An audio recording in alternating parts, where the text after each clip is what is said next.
साथियों, दोरीमन्ना क्षेत्र से एक बहुत बड़ा मामला जो कई दिनों से चल रहा था और दोरीमन्ना थाने में एक रिपोर्ट दर्ज करवाई हुई थी कि 70 वर्षीय तांत्रिक ने जो है एक 19 वर्षीय युवती के साथ गलत काम यानी दुष्कर्म का मामला था। उसके चलते जो है आज इस 70 वर्षीय तांत्रिक को जो है उम्र कैद की सज़ा जो है कोर्ट ने सुना दी है और आज इसे उम्र कैद की सज़ा हो गई है। जिसने जो है तांत्रिक जो भोपा जिसे हम कहते हैं वो जो 70 वर्षीय है जिसने 19 वर्षीय युवती के साथ में दुष्कर्म और गलत काम के मामले में जो है आज इसे कोर्ट ने आजीवन कारावास दे दिया है। वो तस्वीरें दिखा रहा हूँ। इस पूरे मामले को लेकर जो है जज साहिबा का क्या कहना है तो हम उनसे भी बात करेंगे, लेकिन फ़िलहाल ये तस्वीरें जो आप देख रहे हैं और इन तस्वीरों में जो 70 वर्षीय बुज़ुर्ग नज़र आ रहा है इसको जो है आज आजीवन कारावास हो गया है। वो तस्वीरें दिखा रहा हूँ जो आप अपनी मोबाइल की स्क्रीन पर देख रहे हैं। आइए सुनते हैं जज साहिबा का क्या कहना है। मेरे कोर्ट में ADJ 2 जिसमें पीठासीन अधिकारी हैं पीयूष जी चौधरी, उस न्यायालय में ये फरवरी 2024 में आया था। मामला था 376(1) का। पीड़िता ने दोरीमन्ना थाने में रिपोर्ट दर्ज करवाई थी जिसमें पीड़िता ने ये बताया था कि जो मुलजिम है लादूराम उसके द्वारा मेरे साथ खोटा काम किया गया है। उस रिगार्डिंग उसने रिपोर्ट दर्ज कराई थी। दोनों के बीच में कैसे मिलना कैसे हुआ, किस वजह से पीड़िता उसके पास गई?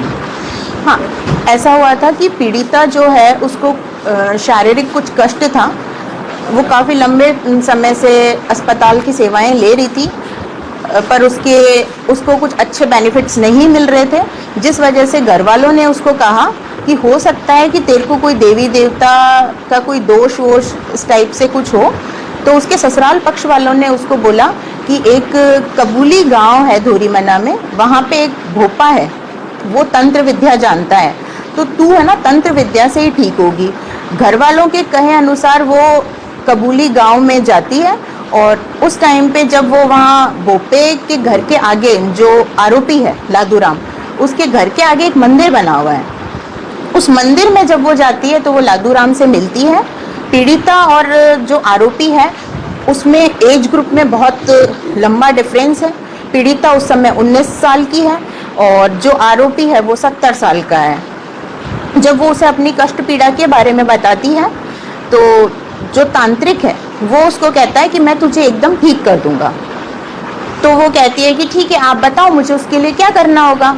तो तांत्रिक उसको बताता है कि मैं तुझे एक नारियल दूंगा, उस नारियल को जहाँ तू सोती है उस रूम में अपने सोने की जगह पे रख लेना और अमावस्या यानी पूर्णिमा के टाइम पे मैं तेरे पास आऊँगा।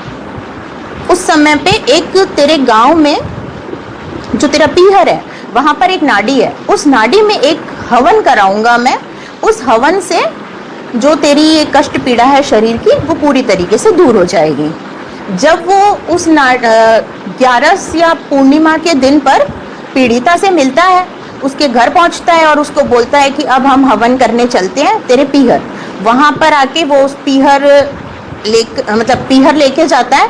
पीहर जब पीड़िता जाती है तो वो अपने पति के साथ जाती है और वो जो आरोपी है वो उसको नाड़ी पे तैयार मिलता है।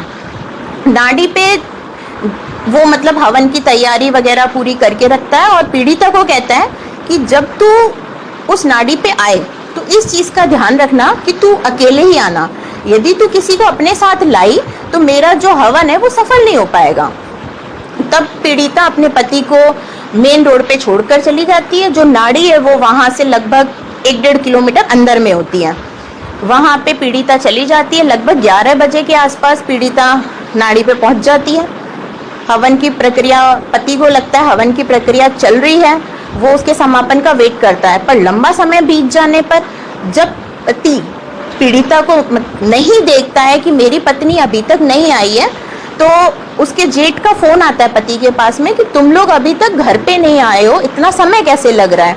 तो जेठ भी मौके पर पहुँच जाता है। दोनों मिल के नाड़ी की तरफ जाते हैं और जब वो नाड़ी की तरफ जाते हैं तो रात चांदनी होने की वजह से उनको दिखता है कि जो तंत्र विद्या उसके साथ जो कर रहा था, जिसको यहाँ आम भाषा में भोपा कहते हैं, वो उसके साथ में बलात्कार करते हुए रंगे हाथों पकड़ा जाता है। जब वो रंगे हाथों पकड़ा जाता है तो वो उसका पति पीड़िता का और जेठ दोनों उनको गाड़ी में डालकर तांत्रिक को लेकर जाते हैं दोरीमन्ना थाने में। दोरीमन्ना थाने ले जाकर पुलिस को सुपुर्द कर देते हैं और उनको ये घटना बताते हैं कि भाई मेरी पत्नी के साथ में इस तांत्रिक ने बलात्कार की घटना कारित की है। तमाम जगहों की खबर के लिए बने रहें आप हमारे यूट्यूब, फेसबुक और इंस्टाग्राम के साथ। और ऐसे तांत्रिकों से आप भी सावधान रहें और सतर्क रहें, ऐसे लोगों के झांसे में न आए। तो साथियों, मिलते हैं एक नए वीडियो के साथ, तब तक दीजिए मुझे इजाज़त। मैं हूं सवाई परमार। जय हिंद, जय भारत साथियों।